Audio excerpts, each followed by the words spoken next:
They Sir, don't you need serve to go people now. like you here.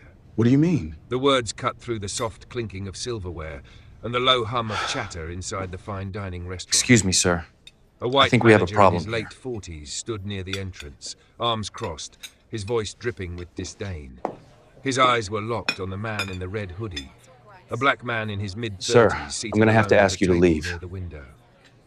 I am the room went CEO still. of this company. A few guests glanced over their wine glasses, whispering under their breath. I The am insult so wasn't sorry, subtle. sir. It wasn't polite. It was raw, deliberate, meant to strip dignity away in public. The black man, calm, broad-shouldered, eyes sharp, didn't answer right away. He set his knife and fork down on the crisp linen, his face unreadable. Across from him, a young waitress in her early 30s leaned in nervously, her curly hair falling loose from her bun. In her hand, she clutched a folded napkin, her knuckles tight around it.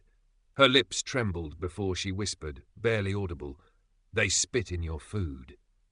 The words made his jaw tighten. He turned slowly, looking at her, then back toward the manager, who now smirked with quiet satisfaction, as though the humiliation was a show meant for the entire dining room. The waitress swallowed hard, eyes wide, regret flickering in her expression, as if she'd already risked too much by telling him. She wasn't supposed to speak. She wasn't supposed to warn him. But dignity had pushed past fear. Around them, a couple in their late 50s exchanged uneasy glances. Another diner lifted his phone discreetly, pretending to check messages but already recording. The air in the room shifted, tense, every breath heavy. The black man leaned back in his chair. His silence was louder than anger, more unsettling than rage. He didn't raise his voice, didn't slam the table. He simply watched. Watched the manager bask in his arrogance. Watched the waitress fidget under pressure. Watched the room tilt under the weight of injustice. And then he finally moved, just a slight adjustment of his posture, his hands folding together as though measuring the moment. Before we continue, where are you watching from? Drop your city or country in the comments below. And if you believe in dignity and justice, hit like and subscribe. These stories spark change, and we're glad you're here.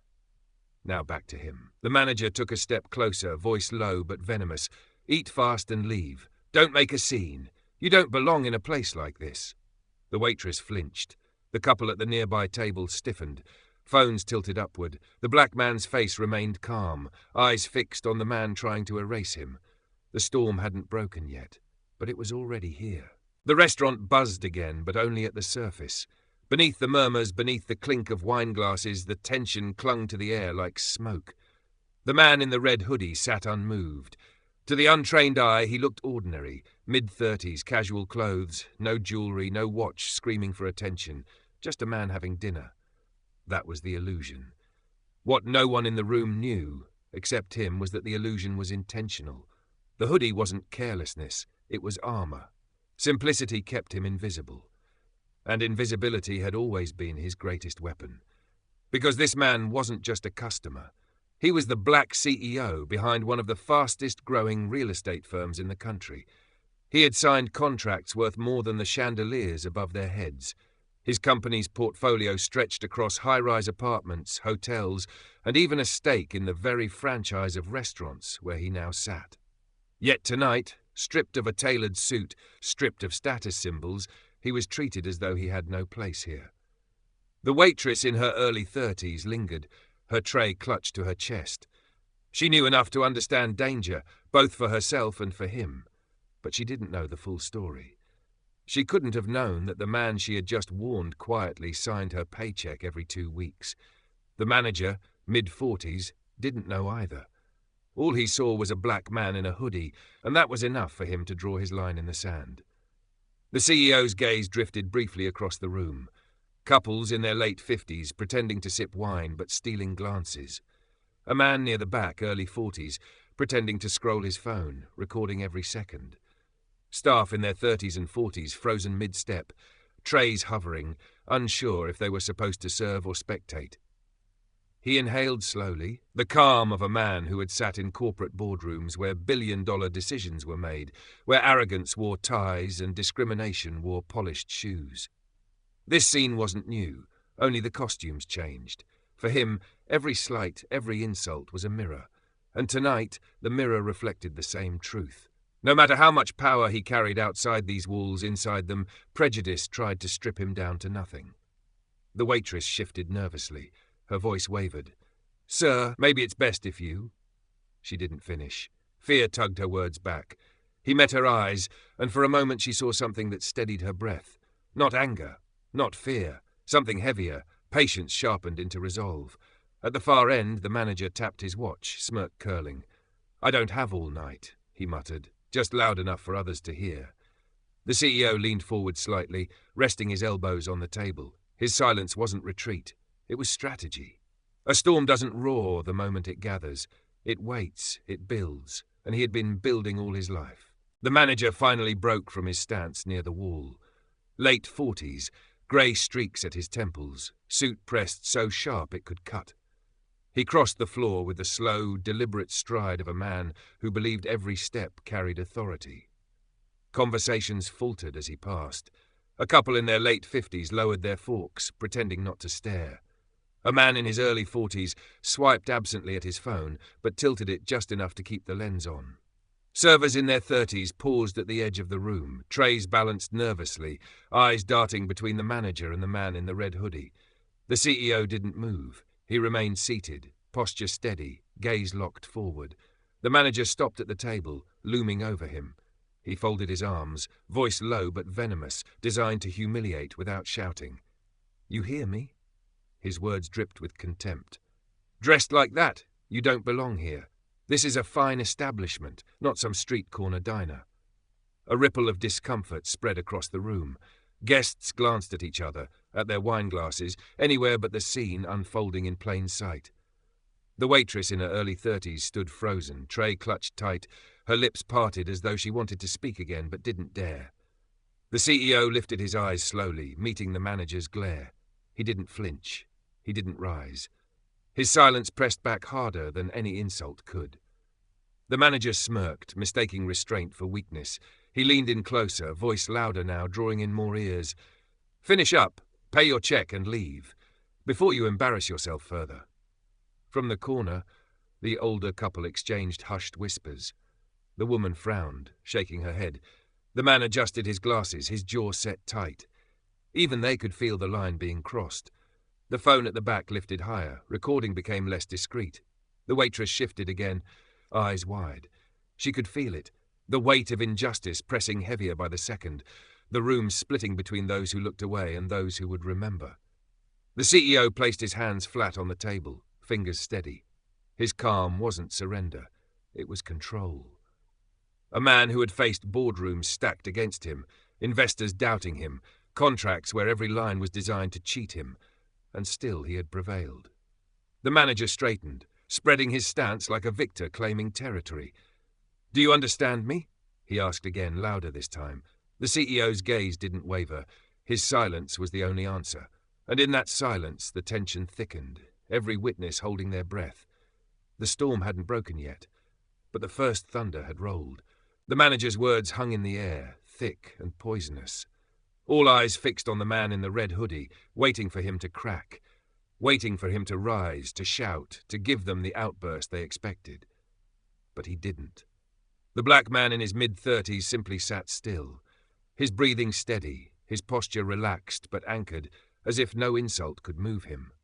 He pressed his palms lightly against the white linen tablecloth, a subtle reminder that he wasn't leaving, no matter who demanded it. The room grew uncomfortable with the quiet. Glasses clinked too loudly. A cough at the far end echoed longer than it should have. The couple in their late 50s shifted in their seats, the woman's eyes flicking nervously between the manager and the man at the table.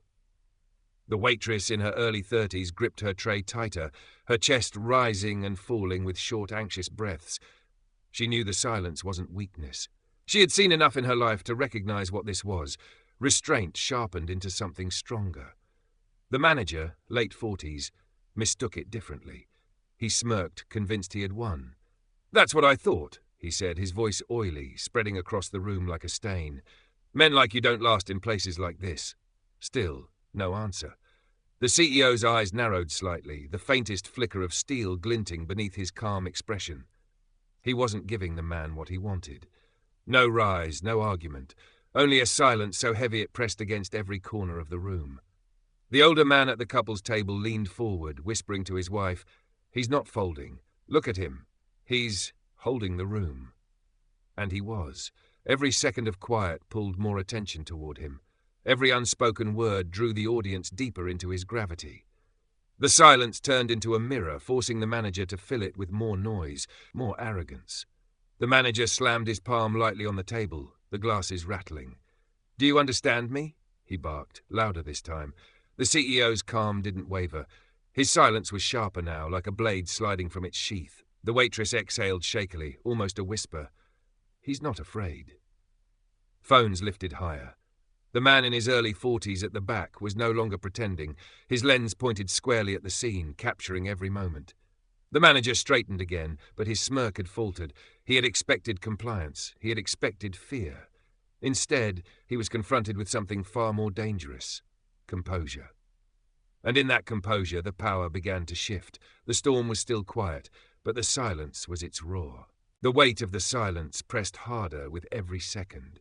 The manager's smirk had begun to twitch at the edges, his confidence slipping.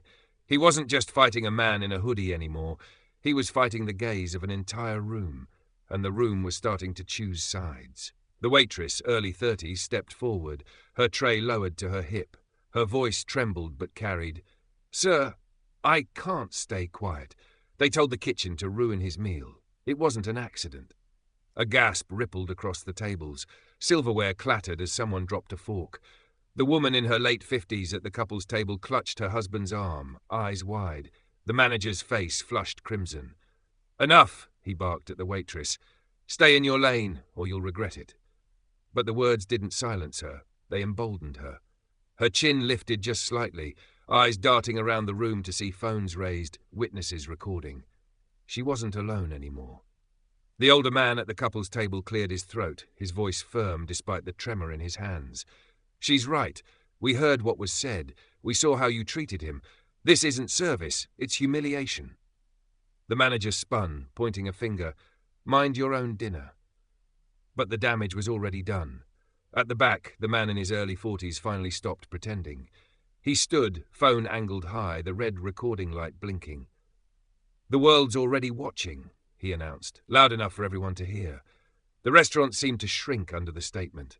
Every guest knew what that meant. No matter what happened next, it wouldn't stay in this room. The CEO remained still, watching it unfold. His calm was the center of gravity, and now others orbited around it. Witnesses who had once avoided eye contact were speaking, standing, recording. The manager's arrogance began to crack. His voice shook, no longer smooth but frantic. "You don't know who you're defending. He doesn't belong here. This is my house to run." The waitress spoke again, stronger this time. Not anymore. The room froze at her words. She didn't know the full truth. She couldn't. But something in her tone echoed deeper than she realized. The CEO's lips curved into the faintest hint of a smile. His silence had given them courage, and their voices had begun to build the storm with him. The tension had turned into a current, sparking between tables, running through every corner of the room. Phones were raised higher, the glow of their screens painting faces with anticipation. The balance of power had shifted, but the manager wasn't ready to surrender. Late 40s, his jaw tight, veins pulsing in his temple, the manager straightened his tie with a snap of arrogance. He raised his hand and snapped his fingers sharply toward the kitchen. "Staff, here now!" Two servers in their 30s emerged, hesitant, balancing trays they quickly set aside.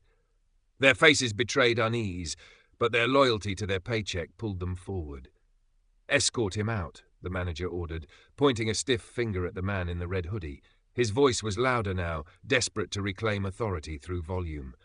"This is private property. I decide who stays, and he goes." The restaurant gasped as though a collective breath had been stolen. The waitress, her tray shaking against her hip, stepped closer to the table. "He's done nothing wrong. You know it." "Quiet," the manager snapped, his voice slicing through the air. "One more word, and you're finished here." But the waitress didn't back down. Her lips pressed together, her eyes locked on the man she had chosen to defend. The couple in their late 50s rose to their feet. The husband spoke firmly, his voice resonant with age and conviction. "If you touch him, we walk out, and so will half this room." Murmurs of agreement rippled across the diners. Several nodded. Phones tilted forward, capturing every angle. The CEO, mid-30s, still hadn't moved. His hands rested easily on the table, his expression carved from stone. It wasn't fear holding him still, it was strategy. Every second he let the others speak, the more the manager lost control. The servers hesitated, caught between the order and the storm of witnesses pressing in. They looked at each other, then at the man in the hoodie, then at the blinking red lights of cameras trained on them. Their steps faltered. The manager's voice cracked with rage. "Move, or you'll join her, unemployed." The threat rang hollow in the air, bouncing back against the walls of truth. Too many eyes, too many phones, too much at stake. And still the CEO said nothing. He didn't need to, because with every second of silence, the manager's control slipped further away. The order hung in the air, and the servers froze. Their hands twitched, their feet heavy as stone. The restaurant was no longer just a dining room, it was a stage, and the world beyond those phone cameras was the audience. The manager's lips curled, eyes burning with frustration. He wasn't just losing control, he was losing face, and arrogance never surrenders quietly. One of the servers, early 30s, shifted nervously, a glass of deep red wine trembling in his hand. The manager's glare stabbed him like a blade. "Do it," he hissed under his breath, but loud enough for nearby tables to hear. "Show him he doesn't belong here." The server hesitated. His knuckles whitened around the stem of the glass. His eyes darted between the CEO and the crowd of witnesses. Sweat traced down his temple. Then, with a sharp, deliberate flick of his wrist, the glass tilted. Scarlet liquid splashed across the table, spilling over the white linen, dripping toward the man in the red hoodie. A cruel gasp broke from the manager's lips, almost a laugh.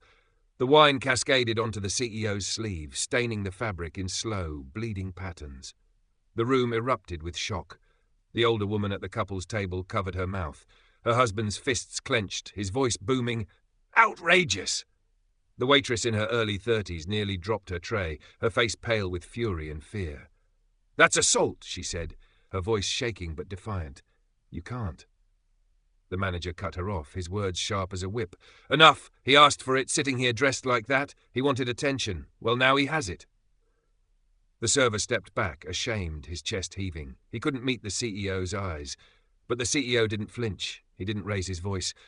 He didn't move to wipe the stain spreading across his arm. He simply lifted his gaze, slowly, deliberately, locking eyes with the manager.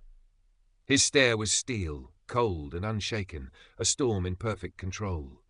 Phones zoomed closer, fingers tapped faster.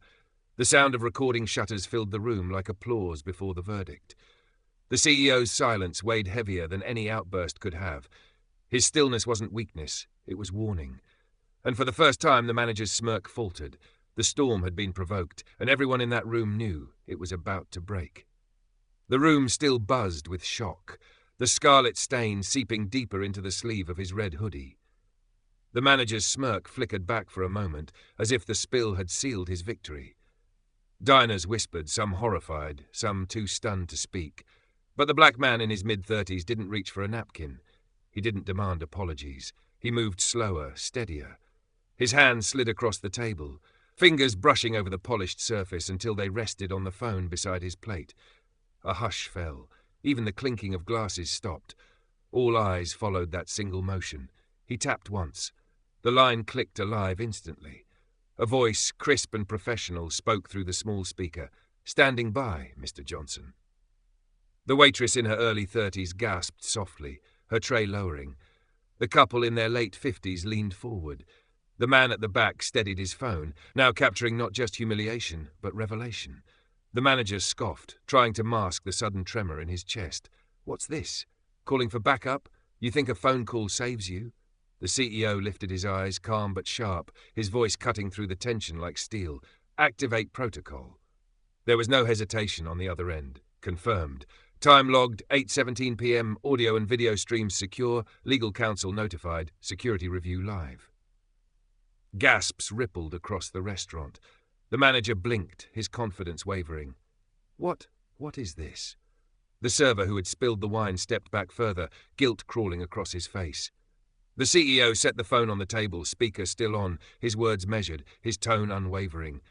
Every insult, every order to humiliate me, every attempt to erase me, recorded, preserved, and transmitted.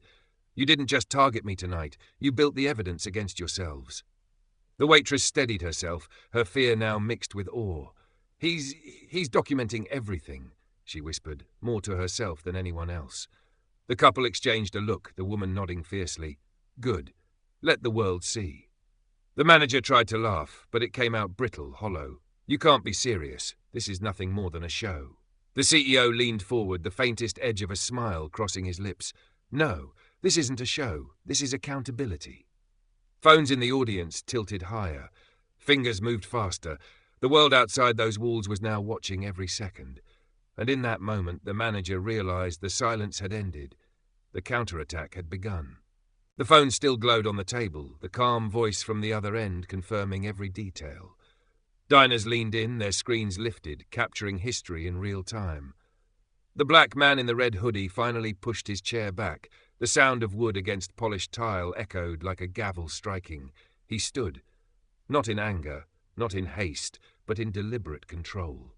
For the first time, his presence filled the room. The manager stiffened. Late 40s arrogance now cracked by something he couldn't name. Fear. His lips parted, but no words came. The CEO's voice carried steady, deep, unmistakable. You think I came here to disrupt your evening? No, I came here to see if my house still stands on dignity. Murmurs rippled through the crowd. Someone whispered, His house? He reached for the phone again. Confirm ownership. The voice on speaker answered with calm precision. Verified. Mr. Johnson, Chief Executive Officer and Principal Stakeholder of Johnson Hospitality Group. Majority owner of this restaurant and its parent chain. Authority full. The words detonated across the dining hall. Gasps, shouts, forks dropped against plates. The woman in her late 50s pressed her hand to her chest. The man at the back zoomed in, his recording light glowing like a spotlight. The waitress in her early 30s blinked, stunned. You own this place. The CEO turned his gaze to her, nodding once. I own every square inch, every paycheck, every plate, every chandelier you see here, signed under my authority. The manager stumbled a step backward. His smirk had vanished entirely, replaced by the pale shock of a man watching the ground crumble beneath him. That's not possible, he stammered. If you were the owner, you wouldn't sit here dressed like what? The CEO cut him off, his tone sharpened. Like a man you thought you could disrespect, like someone you believed didn't belong. That's the problem. You judge me by a hoodie, not by the truth. The room vibrated with murmurs of agreement. Diners shifted from passive observers to witnesses emboldened by justice. The CEO lifted his chin, his words final. You didn't just insult a guest tonight, you insulted your boss. The silence that followed was deafening. Every witness knew the balance of power had flipped entirely. The storm had broken, and its lightning left no shadows to hide in. For a heartbeat, the revelation froze the room. Forks dangled in mid-air. Wine glasses trembled in hesitant hands. The air itself seemed suspended, like the world was waiting for confirmation that what they just heard was real. Then the collapse began. The woman in her late 50s rose first, pressing her hand to her husband's shoulder as she stood. Her voice shook, but carried with conviction. I knew it. I knew something was wrong the moment you spoke to him that way. Her husband, steady and stern, followed her lead.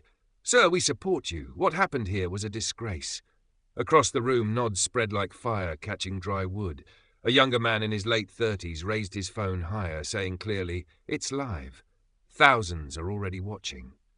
The waitress, her early 30s frame still trembling, stepped closer to the CEO. I didn't know you were the owner, she said, voice barely a whisper. Then louder, braver. But I knew what they did was wrong, and I wasn't going to let it slide. Applause broke out, not thunderous yet, but enough to ripple across the dining hall. Guests shifted, standing taller, no longer passive. The manager in his late 40s, however, unravelled.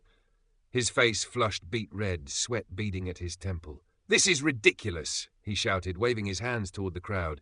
You're all being played. He's no CEO. Look at him. Look at what he's wearing. But the words landed empty. Phones angled tighter on his face. Guests muttered, disgust dripping in every whisper.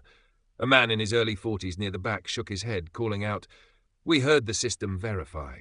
He is who he says he is, and you humiliated him in his own house." The manager's composure cracked further. He tugged at his collar, his once polished authority unravelling thread by thread. No, this can't. The CEO remained still, his presence unshaken. Every second he didn't move, the manager's desperation grew louder, thinner, more hollow. The waitress placed the folded napkin she had been holding onto the CEO's table, a gesture of solidarity. Her eyes shone with a mix of fear and pride. The couple clapped, others joined. A wave of support began to swell, applause, voices, the rhythm of justice taking shape in real time. The manager stumbled back a step, his power slipping completely, his words drowned by the growing sound of approval for the man he tried to erase. For the first time that night, the CEO wasn't alone at the table. The room itself had chosen him, and in choosing him, they sealed the manager's fate. The applause swelled, filling the room like rolling thunder. The manager's protests shrank beneath it, his voice cracking, his gestures frantic, a man drowning in the tide of truth. The black CEO raised his hand slightly, and the noise quieted, not in fear, but in respect. He didn't shout. He didn't need to. Authority radiated from the calm center of his presence, his eyes fixed on the manager. "You think this is your house," he said, voice steady, deep. "But this is mine, and tonight, you've shown this entire room the truth about your character." The manager's chest heaved, words tumbling out in panic. I was protecting the brand. I was maintaining standards." The CEO leaned forward, his tone sharpening. "By spitting in food, by ordering humiliation, by turning dignity into a weapon, that is not protection, that is poison." He glanced at the phone still glowing on the table. "Execute order." The voice on the other end responded instantly, crisp and final. "Effective immediately. Terminate employment of Regional Manager David Keller. Access revoked. Payroll deactivated. File noted cause misconduct." Gasps spread like wildfire. The manager staggered back, his face drained, his phone buzzing in his pocket with the first of many alerts. He pulled it out, eyes wide as the screen confirmed what the voice had spoken. Locked out. Credentials revoked. His reign ended in real time. He opened his mouth to argue again, but the words caught in his throat. He had been erased. The CEO turned, his eyes softening as they landed on the waitress. "And you," he said, her breath hitched, tray trembling in her hands. "You spoke when it cost you. You risked your position to tell the truth." She blinked, unsure whether to nod or shrink back. I couldn't let it happen." A faint smile touched his lips. "Which is why you're staying. Effective immediately, you're promoted. Shift supervisor, your integrity is the standard we should all serve." The room erupted in applause, louder now, echoing off the walls, a verdict of its own. The waitress's eyes welled, her hand pressed over her mouth as tears slipped free. The couple in their late 50s clapped harder, shouting, "That's justice!" The man at the back lowered his phone for just a moment, his recording done, a smile breaking across his face. The CEO let the sound wash through the room before speaking once more.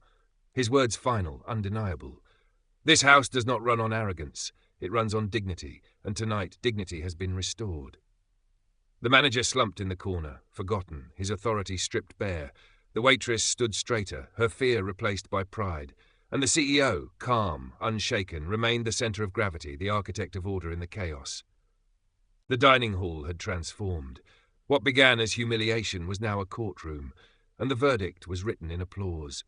The once smug manager slumped near the wall, a shadow of himself, while the waitress stood upright, eyes shining with gratitude and new strength.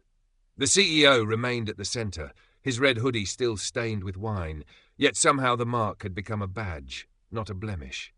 He turned slowly, his gaze sweeping across the witnesses. Diners in their 30s, 40s, 50s, each one holding their breath, their phones, their awe. He lifted his voice, steady and deliberate. "You all saw what happened tonight. A man tried to strip me of dignity with nothing more than arrogance. But dignity isn't his to give, and it isn't his to take. It's mine, and it's yours." The words resonated, bouncing through the chandeliers, settling into every corner of the room. He stepped closer to the center aisle, his presence towering without a raised voice. "Let this be clear. Justice doesn't always roar. Sometimes it waits, sometimes it watches, and when the moment is right, it moves, quiet, decisive, unstoppable. The woman in her late 50s clutched her husband's arm, whispering, "That's leadership."